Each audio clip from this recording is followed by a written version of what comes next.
Hello friends, स्वागत है। तो आइए करते हैं एलसीएम एचसीएफ से रिलेटेड क्वेश्चन।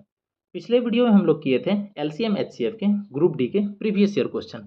इसमें हम लोग देख रहे हैं जो ग्रुप डी में आने वाले संभावित प्रश्न हैं वो कर रहे हैं। तो ये सब क्वेश्चन आने की संभावना है। ये सभी क्वेश्चन टेक्स्ट बुक से लिया गया है। चलिए देखते हैं क्वेश्चन क्या है। सबसे पहले 3/4 है, 3/4, 4/5 और 7/60 है। इसका हमको क्या कहता है, मौसो निकालने के लिए। बहुत आसान है। इस तरह के क्वेश्चन जब आता है तो क्या करते हैं, अंश का मौसो, ठीक है, और हर का लौसो, हर का लौसो निकालते हैं, ठीक है। जैसा कि हम लोग देख रहे हैं अंश जो है क्या है, 3 है, 4 है और 7 है। 3, 4, 7 बहुत आसान है, सब अलग अलग नंबर है और छोटा छोटा नंबर है। इसका जब हम मौसो निकालेंगे तो आसानी से 1 निकलेगा। और हर में देखते हैं क्या है, 4 है, 5 है और 60 है। इसका लॉसो अगर निकालेंगे तो देख लेते हैं जो सबसे बड़ा नंबर है, पहले वो नंबर देखते हैं क्या 4 और 5 से कटता है। हाँ, बिल्कुल कटता है। अगर वो नंबर कट रहा है इस दोनों नंबर से तो वही हमारा क्या हो जाएगा, लॉसो हो जाएगा। तो 1/60 जो है इसका आंसर हो जाएगा, इसका महत्तम समापवर्ती हो जाएगा। तो ये मेरा आंसर हो जाएगा 4 नंबर। चलिए देखते हैं दूसरा नंबर क्वेश्चन।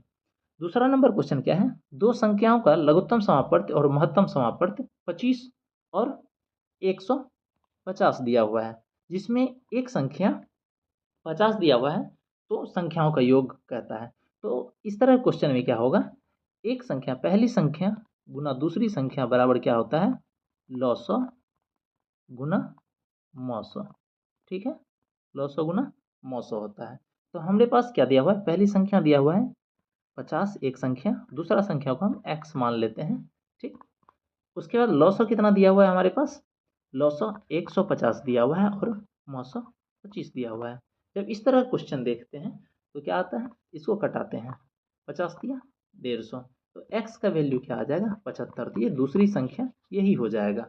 जो दो संख्या में दूसरी संख्या पूछ रहा था ये 75 होगा, 3 नंबर इसका उत्तर होगा। चलिए देखते हैं तीसरा नंबर क्वेश्चन। तीसरा नंबर क्वेश्चन क्या है, दो संख्याएं 7:, दो संख्याएं हैं जो अनुपात में दिया हुआ है, कितना 7:11 में, ठीक है। यदि उनका महत्तम समापवर्ती 28 है, जो संख्या होगा उसका मौसो अगर 28 दिया हुआ है तो हमको संख्याओं का योग कह रहा है। इस तरह के अगर संख्या रेशियो में दिया हुआ रहेगा, अनुपात में दिया हुआ रहेगा और मौसो दिया हुआ रहेगा तो हमको नंबर निकालने के लिए क्या करेंगे, अलग अलग संख्या का जो 7 है, अगर 7 से इसको मल्टीप्लाई 28 को मल्टीप्लाई कर देंगे और गुणा कर देंगे और 11 को 28 से कर देंगे तो ये दोनों तरफ का नंबर आएगा, दोनों संख्या मेरे पास आ जाएगा। तो इसका योग कह रहा है। तो योग देखिए उतना गुना कौन करेगा, हम ऑप्शन में देख लेते हैं यूनिट डिजिट, ठीक है। इकाई स्थान पे जो नंबर है क्या सेम है सबका, नहीं, सबका अलग अलग है। तो हम इसको ऑप्शन से भी कर सकते हैं, कैसे, यूनिट डिजिट से। जैसे इसमें 28 गुना 7 करेंगे तो 28 क्या हो जाएगा 56, तो इकाई स्थान पे इसका 6 आएगा। और अगर इसको 11 को 28 से करेंगे तो इसका इकाई स्थान पे क्या आ जाएगा, 8 आ जाएगा। तो ये इकाई इकाई स्थान वाला नंबर जुटेगा क्योंकि हमको योग कह रहा है, योग निकालने के लिए। तो 8 6 14, तो इकाई स्थान पे 4 आ जाएगा। तो जिसके इकाई स्थान पे 4 है वही हमारा उत्तर होगा। तो 3 नंबर उत्तर होगा। इस तरह से स्मार्ट वे में हमको क्वेश्चन करना है। चलिए देखते हैं अगला क्वेश्चन, चौथा नंबर। चौथा क्या है, 37 और 41 का 37 है और 41 का हमको लौसा निकालना है, लघुत्तम समापवर्ती निकालना है। तो बहुत आसान है। एक तो दोनों अभाज्य संख्या है, वो किसी से कट नहीं रहा है, तो इस दोनों को गुना करेंगे वही हमारा लॉसो होगा, लघुत्तम समापवर्ती होगा। तो इसमें ऑप्शन में भी हम क्या देख रहे हैं, सबका जो यूनिट डिजिट है, इकाई स्थान का नंबर है, वो अलग अलग है। तो हम अगर इसको गुना करेंगे 37 गुना 41, तो 7 गुना 1 होगा पहले, तो इकाई स्थान पे 7 आएगा। तो जिसके इकाई स्थान पे 7 है वही हमारा उत्तर होगा। तो ए हमारा उत्तर हो जाएगा, जो 1517 इसका लॉसो होगा। बाकी इसको गुना कीजिएगा तो यही आएगा। चलिए देखते हैं अगला क्वेश्चन, 5वां नंबर, ठीक। क्या है, 13 है, 26 है और 52 है। इसका लॉसो और मौसो का अनुपात निकालना है। क्या है, 13, 26 और 52, इसका लॉसो और मौसो का लॉसो अनुपात मौसो निकालना है। तो ये सब क्वेश्चन कलम चलाने वाला नहीं है, डायरेक्ट देख के आप कर सकते हैं। क्या है, 13, 26, 52 है, तो हम क्या बोले हैं, जो बड़ी संख्या है उसमें पहले ही दोनों छोटी संख्या से भागा दे करके देखेंगे, अगर कट जाएगा तो वही लॉस हो जाएगा। तो बिल्कुल ये कट रहा है तो 52 ही हमारा क्या हो जाएगा, लॉस हो जाएगा। बाकी इस साइड देख लेते हैं, इन सब को जो काट रहा है वो हमारा मौसौ हो जाएगा। इन सब को कौन काट रहा है, 26 को तो 26 13 को तो काटेगा नहीं, 13 26 को भी काटेगा, 52 काटेगा, तो इसका मौसौ 13 हो जाएगा। इस तरह से इसका अनुपात करेंगे तो 13 एका 13, 13 चौके 52, क्या 4:1 हो जाएगा। तो ये चौथा नंबर ऑप्शन हमारा सही है। ठीक है, चलिए देखते हैं छठा नंबर क्वेश्चन। छठा नंबर क्वेश्चन क्या है, 5 घंटियां एक साथ बजना शुरू होती है क्रमशः 5, 10, 15, 18, 15, 18 और 20 सेकेंड में। ठीक है, तो वह क्या कहता है, इसके अंतराल पर बजती है, तो कहता है 90 मिनट में वो कितना बजेगी, कितने बार बजेगी 90 मिनट में। तो 5, 10, 15, 18, 20 का हमको लॉसो ले लेना है। तो इस तरह का हम देखेंगे, अगर हम 20 का टेबल बोलते हैं, 20 का पहरा बोलते हैं, तो ऐसा नंबर देखेंगे जो सबसे कट रहा हो। तो 20 180 ऐसा नंबर है जो सबसे कट रहा है। ठीक है, तो इस सब का लॉसो कितना आ जाएगा 180। बाकी आप इस तरह से इसको लॉन्ग डिवीजन मेथड से, भाग के मेथड से भी कर सकते हैं, कटा कटा करके। ठीक है, वो आसान से कर लीजिएगा, लेकिन एग्जाम निकालने के लिए आपको उतना लिखना नहीं पड़ना चाहिए, आपको ये सब मौखिक होना चाहिए। तो इसका लॉसो 180 हो जाएगा। ठीक, क्या कहता है 180, तो 1 सेकंड में कहता है कितना बार बजेगा। जैसे इतना 5 सेकंड, 10 सेकंड, 15 सेकंड में बजता है, तो 1 सेकंड में हम मान लेंगे इसको कितने बार बजेगा, 1/180 बार बजेगा। ठीक, तो हमको क्या कहता है 90 मिनट में कितने बार बचेगा। तो 90 मिनट में हम क्या करेंगे, 90 मिनट में पहले 90 का कितना सेकंड होता है वो निकालना पड़ेगा। तो 90 गुना 60 सेकंड में हमको निकालना पड़ेगा। तो 90 गुना 60/180, 1 सेकंड में अगर इतना निकलता है तो इतना सेकंड में हमको निकालना है। तो ये मिनट में दिया हुआ है, इसको हम 60 से गुना करके क्या किए, सेकंड में चेंज कर लिए। ठीक, जब 60 से सेकंड में चेंज कर लिए तो हम देखते हैं ये कितने बार कटता है। ठीक, 90 दूना 180, 230, तो ये 90 मिनट में टोटल 30 बार बजेगा। ठीक, ऐसे 180 सेकंड में एक बार बजता है। ठीक, तो 90 बार में कितना बजेगा, ये 180 सेकंड भी क्या हो जाता है 3 मिनट के बराबर हो जाता है। जो हमारा ये लॉसो आया यह 180 सेकंड आया। तो 180 सेकंड में एक साथ सभी बजता है बेल, सभी घंटियां एक साथ बजती है। तो 180 सेकंड का मतलब होता है 3 मिनट। ठीक, जब 3 मिनट में एक साथ बजती है तो 90 मिनट में क्या होगा, 3 से हम 90 को भागा दे देंगे, ऐसे भी हमारा 30 हो जाएगा। तो 30 हमारा उत्तर हो जाएगा 3 नंबर। चलिए देखते हैं अगला क्वेश्चन, 7वां नंबर क्या है, दो अभाज्य संख्या है x और y, तो उसका महत्तम समापवर्ती क्या होगा। तो बहुत आसान है ये क्वेश्चन, देखने में ऐसा लग रहा है, अगर हम मान लेते हैं एक दो भी अभाज्य संख्या है और 3 भी अभाज्य संख्या है, तो इसका महत्तम समापवर्ती क्या होगा, इसका महत्तम समापवर्ती हमेशा 1 होगा। तो इसका x और y का हम हमेशा महत्तम समापवर्ती अगर दोनों अभाज्य संख्या है तो 1 ही होगा, 1 इसका उत्तर होगा। चलिए अगला देख लेते हैं, 8वां नंबर क्वेश्चन, वह छोटी संख्या ज्ञात कीजिए जो 14, 15 और 18 से पूर्णतः विभाज्य हो। तो इस तरह का नंबर अगर इस तरह क्वेश्चन आएगा तो क्या करेंगे, इसका हम लॉसो निकाल लेंगे 14, 15, 18 का। तो 14, 15, 18 का लॉसो क्या होता है, लॉसो ऐसा नंबर होता है जो तीनों से कट जाए। तो सबसे पहले देखेंगे तीनों से कौन सा कट जाता है। तो हमको ये देखने के लिए क्या करना पड़ेगा, 14 से, 15 से और 18 से देखना पड़ेगा। इस तरह क्वेश्चन के लिए आपको विभाजकता के नियम आना चाहिए। सबसे पहले तो ये देख लेते हैं कौन कौन सा नंबर 3 से या 9 से कट रहा है। तो हम देख लेते हैं, क्योंकि जो 18 से कटेगा वो 9 से भी कटना चाहिए। तो 7 2 9 ये कटेगा और ये भी कटेगा, ये नहीं कटेगा और ये नहीं कटेगा 9 से, तो ये 18 से भी नहीं कटेगा, तो ये हमारा उत्तर नहीं होगा। बाकी है 720 है और 630 है। अब 720, 630 में बस एक नंबर से चेक कर लेंगे तो आ जाएगा, किससे, हमको 14 से चेक करना पड़ेगा कौन सा कटेगा। ठीक, इसमें अगर भागा लगा के देखते हैं 14 पंचे 70, 20 बच जाता है, तो ये नहीं कटेगा। तो हमारा उत्तर क्या हो जाएगा, ये हो जाएगा 630। तो 630 ऐसी संख्या है जो 14, 15, 18 से पूर्णतः विभाज्य हो जाएगी। तो विभाजकता का नियम जरूर याद रखिए इस तरह के क्वेश्चन करने के लिए। चलिए देखते हैं 9वां नंबर क्वेश्चन क्या है, 6 सेंटीमीटर है, 4 सेंटीमीटर है और 3 सेंटीमीटर है। इस आयाम का एक घनाभ है। क्या कहता है, इसको एक घन को घनाभ बनाने के लिए, ठीक है, क्या कहते हैं, घन बनाने के लिए ऐसे घनाभों को न्यूनतम संख्या में व्यवस्थित किया जाता है। तो घन का आयतन सेंटीमीटर में ज्ञात कीजिए। क्वेश्चन फिर से सुनिए, क्या कहता है, 6 सेंटीमीटर, 4 सेंटीमीटर, 3 सेंटीमीटर आयाम वाला एक घनाभ है। एक घन बनाने के लिए ऐसे घनाभों का न्यूनतम संख्या में व्यवस्थित किया जाए तो घन का आयतन सेंटीमीटर में ज्ञात कीजिए। ठीक, तो घन का आयतन कितना हो जाता है, क्या होता है, भुजा क्यूब होता है। ठीक, तो साइड का क्यूब होता है घन का आयतन। तो आयतन हमको बाद में निकालना है, इस फॉर्मूला का यूज कर लेंगे। हमको क्या निकालना है, अभी घन का भुजा निकालना है। तो घन का भुजा निकालने के लिए हमको क्या करना पड़ता है, जो हमारे पास घनाभ का जो लंबाई चौड़ाई ऊंचाई दिया हुआ है इसका हम लॉसर निकाल लेते हैं। किसका, 6, 4 और 3, 6, 4, 3 का अगर हम इसका लॉसर निकालेंगे वही हमारा क्या हो जाएगा, भुजा हो जाएगा। ठीक है, किसका, घन का। तो 6, 4, 3 का लॉसर क्या हो जाएगा, हम 6 देखते हैं, 4 से तो नहीं कटता है, 3 से कटता है, 6 दूना 12 कटता है तीनों से, तो ये हमारा 12 भुजा हो जाएगा, जो इसका लॉस हो जाएगा। क्या कहते हैं, इसका लॉस हो जो निकालेंगे वही हो जाएगा किसका, घन का भुजा। जब हमारे पास 12 आ गया भुजा, तो अब हमको क्या निकालना है, आयतन निकालना होता है। आयतन क्या हो जाता है, भुजा का क्यूब होता है। तो भुजा पे पावर 3, तो 12 का क्यूब अगर हम करेंगे तो कितना आएगा। सबसे पहले तो इकाई स्थान पे अलग अलग नंबर है, तो ये अगर बरवाड़े 44 144 गुना फिर 12 करेंगे तो इकाई स्थान पे 4 दूना 8, जिसके इकाई स्थान पे 8 होगा वही होगा। बाकी आप इसका क्यूब याद रखिए, 12 का क्यूब 1728 होता है, डायरेक्ट ये बनेगा। देखते हैं अगला क्वेश्चन। अगला क्वेश्चन क्या दिया हुआ है, दो संख्याओं का महत्तम समापवर्ती 60 है और उसका लघुत्तम समापवर्ती कितना है, 160 है। उनमें से एक संख्या 32 है, दूसरी संख्या। तो हम लोग जानते हैं क्या, पहली संख्या गुना दूसरी संख्या बराबर क्या होता है, लॉसो गुना मौसो। ठीक है, ये होता है, हम लोग जान रहे हैं। तो पहली संख्या 32 दिया हुआ है, दूसरी संख्या को हम दूसरी संख्या रहने देंगे।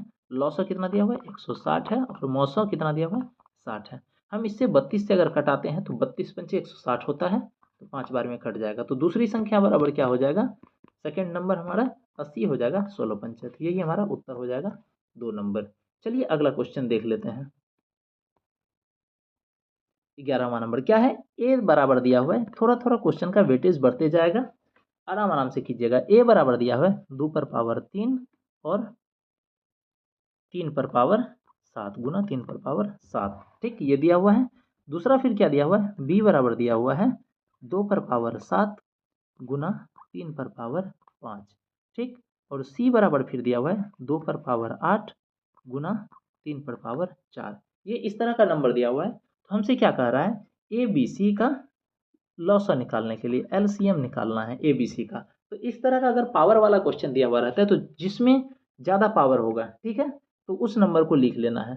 तो एलसीएम बराबर क्या हो जाएगा, देख लेंगे, सब में कंपेयर करेंगे। 2 पर पावर 3 है, 2 पर पावर 7 है, 2 पर पावर 8 है, तो एलसीएम में 2 पर पावर 8 आ जाएगा गुना, फिर 3 पे पावर देख लेते हैं किस में ज़्यादा है, 4 है, 5 है, 7 है, तो 3 पे पावर 7, 2 पर पावर 8 गुना 3 पर पावर 7, यही हमारा लॉस हो जाएगा, एलसीएम हो जाएगा। तो ये ऑप्शन नंबर 3 में दिया हुआ है, यही हमारा उत्तर होगा। चलिए देखते हैं अगला क्वेश्चन, 12वां नंबर।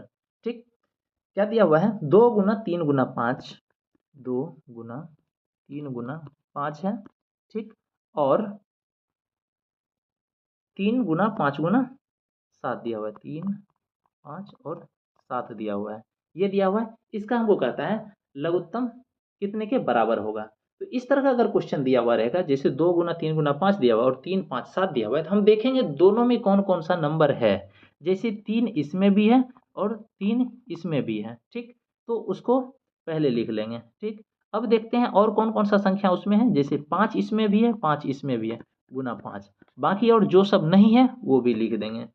तो जो दोनों में है उसको एक एक बार लिखेंगे, बाकी जो बचा उसको पूरा लिख लेंगे। तो 3, 5 को एक एक बार लिख लिए क्योंकि दोनों में है, और 2 और 7। अब इसको हम गुना कर लेते हैं, यानी तो इसी तरह गुना के फॉर्म में ही दिया हुआ है, 2 गुना 3 गुना 5 गुना 7, ये 3 नंबर हमारा हो जाएगा उत्तर।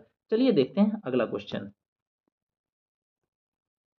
अगला क्वेश्चन देख लेते हैं, क्या है, 108 और 198 का महत्तम समापवर्ती मौसा निकालना है। किसका, 108 और 198 का मौसा निकालना है, मौसा।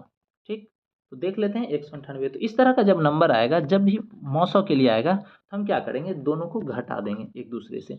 जब हम एक दूसरे से घटाते हैं तो क्या आता है, 90 आता है। तो हम देख रहे हैं क्या 90 दोनों को काट रहा है, बिल्कुल नहीं काट रहा है। जब इस तरह का दो ही संख्या रहेगा तो ऐसा करेंगे। फिर हम इससे इसको घटा के देखेंगे। जब हम घटाते हैं तो क्या आ जाता है, 18 आता है। क्या आता है, 18 आता है। ऐसे आप भागा के विधि से भी कर सकते हैं, डिवाइड करके कर सकते हैं, भाग लगा करके। इस तरह का आसान होता है, जल्दी निकलता है। दोनों घटाएंगे कितना आ जाएगा, अगर 198 में 108 माइनस किए तो 90 आ गया। फिर देखते हैं दोनों को नहीं काट रहा है, फिर 108 में 90 को घटाएंगे तो 18 आ जाएगा। तो 18 से अब देखते हैं, 18 से 90 भी कट रहा है, 108 भी कट रहा है और 198 भी कट रहा है 11 बार में। तो हमारा जो मौसो होगा वह 18 ही हो जाएगा। 4 नंबर ये सही है।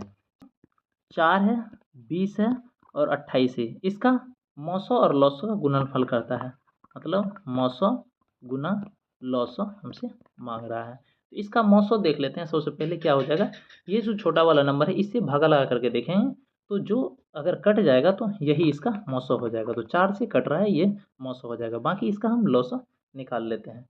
तो ऐसे हम इस वाले ये टेबल को अगर हम बोल करके देखेंगे तो जो आगे आने वाला नंबर होगा अगर इससे कट जाएगा तो वो लॉस होगा। तो वो कर सकते हैं, बाकी हम करके देख लेते हैं। 4 से अगर भागा करते हैं, 4 एका 4, 4 पंचे 20, 4 सते 28, 7 पे जब 35 चौके 140 होता है।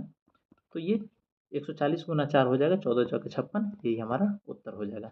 चलिए देखते हैं अगला क्वेश्चन क्या कहता है। दो संख्याओं का महत्तम समापवर्ती और लघुत्तम समापवर्ती का गुणनफल दिया हुआ है 216। मौसो गुना लॉसो दिया हुआ है 216। ठीक, पहली संख्या दिया हुआ है 18, हमको दूसरी संख्या बताना है। तो 18 गुना दूसरी संख्या बराबर गुणनफल हो जाएगा मौसो गुना लॉसो 216। अगर हम इससे इसको कटाएंगे, देखते हैं कितने बार में कटता है। 18 का 18, 18 दूना 36, तो ये 12 बार में कट रहा है। तो दूसरी संख्या बराबर 12 हमारा उत्तर हो जाएगा। चलिए देखते हैं अगला क्वेश्चन 16वां नंबर क्या कहता है। 40 है, 50 है और 60 है। ठीक, 40 50 60 है, इसका एलसीएम निकालना है और फिर 40 50 और 60 का एचसीएफ निकालना है। ये देख लेते हैं। तो एचसीएफ इस सब का कितना हो जाएगा, 10 हो जाएगा। ये बहुत आसान है, इसमें इसको माइनस करके देखेंगे। 50 से 60 में 10 होगा, 10 सबको काट लेगा। बाकी इसका हमको एलसीएम निकालने के लिए हमको क्या करना पड़ेगा, 6 का टेबल बोलना पड़ेगा। तो 6 का टेबल अगर हम बोलेंगे तो देखेंगे कौन सा नंबर इसमें आ रहा है। तो 6 पंचे 30, ये नहीं कट रहा है। 6 दही 60 जो है वो सब वो काट रहा है। तो 600 एक ऐसा नंबर होगा जो इसका लॉसो होगा और सबसे कटेगा। तो ये इस तरह के टेबल बोल करके आप कर सकते हैं। बाकी ज़्यादा कीजिएगा तो टाइम वेस्ट होगा, एग्जाम में क्वेश्चन सॉल्व नहीं हो पाएगा। क्वेश्चन आसान ही रहता है, आप कितने अच्छे तरीके से कर सकते हैं डिपेंड उस पर करता है। तो अगर आप इस तरह से कैलकुलेशन तेज़ है आपका तो आप आराम से कर सकते हैं। तो ये 600/10 हो जाएगा, 60 हमारा उत्तर 1 नंबर। चलिए अगला देख लेते हैं क्वेश्चन। अगला क्वेश्चन क्या है, 3/4, 7/8, ठीक, और 13/14। इसका क्या कहता है, महत्तम समापवर्ती निकालने के लिए कहता है। तो हम लोग जानते हैं ऊपर का क्या करना है, मौसो निकालना है और नीचे का लॉसो निकालना है। ठीक, तो मौसो 7 13 और 3 का कितना हो जाएगा, तो ये देख लेते हैं। ये दोनों नंबर क्या है, दोनों अभाज्य संख्या है, वो एक दूसरे से नहीं कटेगा। और 3 7 भी अभाज्य संख्या है, जैसे 3 दूना 6, एक शेष बच जाएगा तो एक से सब कट जाएगा। तो हमारा मौसो हमेशा एक ही आएगा। बाकी हम देखते हैं 4 है, 8 है, 14 है। तो इसमें देखेंगे जो बड़ा वाला है, पहले देखते हैं क्या कटता है। 14 नहीं कटता है तो 14 का टेबल बोलेंगे। तो 14 4 बार में 56 आता है। ठीक, 56 जो है वह सबसे कट रहा है। 14 28 नहीं कटेगा, 8 से 14 तिया 42 नहीं कटेगा। 56 जो है वह सभी से कटेगा। तो 1/56 ही हमारा उत्तर हो जाएगा, ये 2 नंबर। चलिए अगला क्वेश्चन देख लेते हैं, 18वां नंबर। ठीक, क्या कहते, 3 धावक एक वृत्ताकार ट्रैक पर दौड़ना शुरू करते हैं सुबह 6 बजे। ठीक है, एक बिंदु शुरू करते हैं और पूरा चक्कर लगाते हैं 12 सेकेंड, 15 सेकेंड और 24 सेकेंड में। ठीक है, तो इतना सेकेंड लेते हैं वो चक्कर लगाने में। तो कहता है क्या, वे प्रारंभिक बिंदु पर किस समय मिलेंगे। तो इसका पहले देख लेते हैं। ये सेकेंड दिया है, इसका हमको एलसीएम निकाल लेना है। ठीक, एलसीएम निकालेंगे तो 3 से पहले घटाते हैं 4 हो जाएगा और यहाँ पर क्या हो जाएगा 5 हो जाएगा और इधर 8 हो जाएगा। अगर हम फिर 4 से घटाते हैं तो 1, 5 और 2 हो जाएगा। 4 तिया 12, नहीं 120 सेकंड आ जाएगा। बाकी आप इसको टेबल से भी कर सकते थे, 24 का टेबल बोलते, 24 पंचे 120, ये सबसे कट जाता है 120। तो 120 सेकंड, ठीक है, बराबर कितना हो जाएगा, 2 मिनट हो जाएगा। तो 6 बजे अगर वो दौड़ना शुरू करता था तो उसके 2 मिनट बाद फिर वो मिलेगा कितने, 6 बज के 2 मिनट में। 4 नंबर ऑप्शन हमारा सही हो जाएगा। चलिए देखते हैं अगला क्वेश्चन। अगला क्वेश्चन क्या है, ए और बी दो संख्या है जिसका योग 17 दिया हुआ है, ठीक है। ए और बी दो संख्या है जिसका योग कितना दिया हुआ है, 17 दिया हुआ है, ठीक। उसके बाद क्या कहता है, यदि दो संख्याओं का लघुत्तम समापवर्त और महत्तम समापवर्त 60 और 1 है, क्या है, लॉसो 60 है और मौसो कितना है, मौसो 1 है, तो ए स्क्वायर प्लस बी स्क्वायर का मान क्या होगा। तो हम लोग जैसे कि जानते हैं एलसीएम गुना एचसीएफ बराबर क्या होता है, पहली संख्या गुना दूसरी संख्या। तो हम इसको पहली संख्या की जगह ए गुना बी भी लिख सकते हैं, ठीक है। चलिए हम देख लेते हैं क्वेश्चन के अकॉर्डिंग। इस जगह पे अगर हम एक फॉर्मूला लगाते हैं, ए स्क्वायर प्लस बी स्क्वायर, इसका बराबर क्या होगा, ए प्लस बी का होल स्क्वायर घटा 2ab, ये हो सकता है, यही हो सकता है ना, 2ab। तो हम ए प्लस बी का यही हमको निकालना है, ए स्क्वायर प्लस बी स्क्वायर। ए प्लस बी का मान दिया हुआ है 17, ठीक है, इसका। और ए बी क्या है, ए हम पहली संख्या और बी दूसरी संख्या है, तो यही दोनों के गुना बराबर क्या है, एलसीएम गुना एचसीएफ। एलसीएम कितना दिया हुआ है, 60 दिया हुआ है, और एचसीएफ कितना, 1 दिया हुआ है। तो बड़ा घटा क्या हो जाएगा, 2 गुना 60 एका 60, 120। मतलब 289 में से अगर 120 को माइनस करेंगे वही हमारा उत्तर हो जाएगा। कितना आएगा ये, 169 आ जाएगा, जो ए स्क्वायर प्लस बी स्क्वायर का मान है, 2 नंबर। आज के लिए इतना ही, और इस तरह के वीडियो के लिए चैनल को सब्सक्राइब कीजिए। धन्यवाद।